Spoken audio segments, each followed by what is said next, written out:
Et pour mieux comprendre les conséquences de ce virage à gauche de la Grèce, je reçois maintenant Frédéric Mérand. Il est directeur du CERIUM, le Centre d'études de recherche internationale de Montréal. Bonsoir, Monsieur Mérand. Bonsoir. Alors, on entendait dans le reportage de Sylvain des Grecs réagir. Ça suscite évidemment de l'espoir, l'arrivée de Syriza au pouvoir. C'est tout un changement quand même pour la Grèce.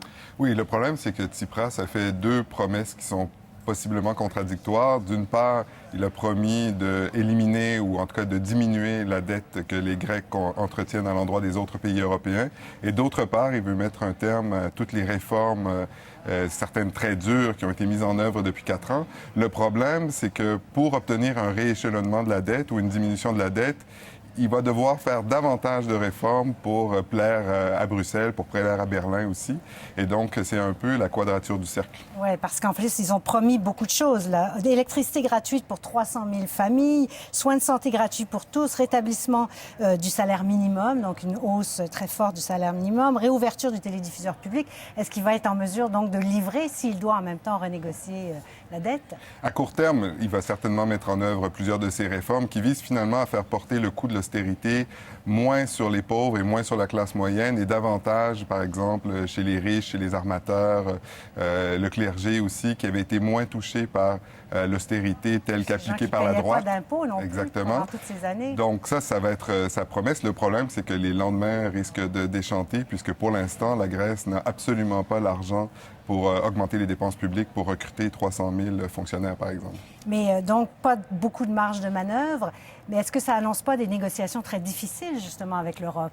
Extrêmement difficile. C'est sûr que les Européens ont mis un peu d'eau dans leur vin. Maintenant, ils acceptent de parler à Syriza, ce qui n'était pas nécessairement le cas il y a 1 ou 2 mois, quand Merkel disait si les Grecs votent pour Syriza, ça pourrait signifier la sortie de la Grèce de l'Union européenne. Aujourd'hui, l'Europe doit respecter la démocratie, quand même. Il y a eu un vote. Exactement, exactement. Là, les conditions qui sont posées, c'est que si la Grèce accepte de mettre en œuvre des réformes, de continuer les réformes, peut-être des réformes légèrement différentes de celles qui étaient mises en œuvre depuis quelques années, à ce moment-là, on pourrait peut-être envisager un rééchelonnement de la dette, c'est-à-dire de payer sur une plus longue période avec des taux d'intérêt plus faibles. Mais il ne s'agit pas, certainement à Berlin, mais pas non plus à Helsinki, pas non plus à La Haye, il ne s'agit pas d'éliminer ou de diminuer considérablement la dette grecque. Bon, évidemment, c'est le premier parti anti-austérité à prendre le pouvoir en Europe. Quand même, on en a quand même beaucoup parlé de l'austérité, de ce que ça pouvait faire à une population comme la Grèce. Est-ce que ça pourrait avoir un effet domino? Je pense par exemple à l'Espagne qui vit aussi une situation économique très difficile.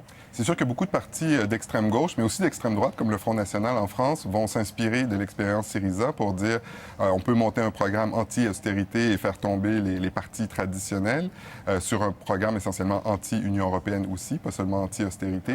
Ça va être beaucoup plus difficile ailleurs parce que même si la situation est grave en Espagne, en Italie, moins en France, il n'y a rien de comparable avec la Grèce, qui est un pays qui est en faillite totale depuis plusieurs décennies, où la corruption est largement répandue, le système judiciaire ne fonctionne pas et l'élite politique, comme on l'a vu avec les résultats de l'élection, est complètement déconsidérée.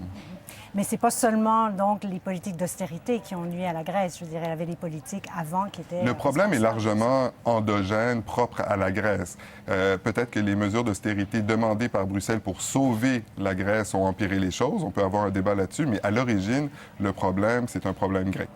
Un problème grec, un peu d'espoir quand même pour la population avec cette élection. Merci beaucoup, M. Mérand. Merci, au revoir.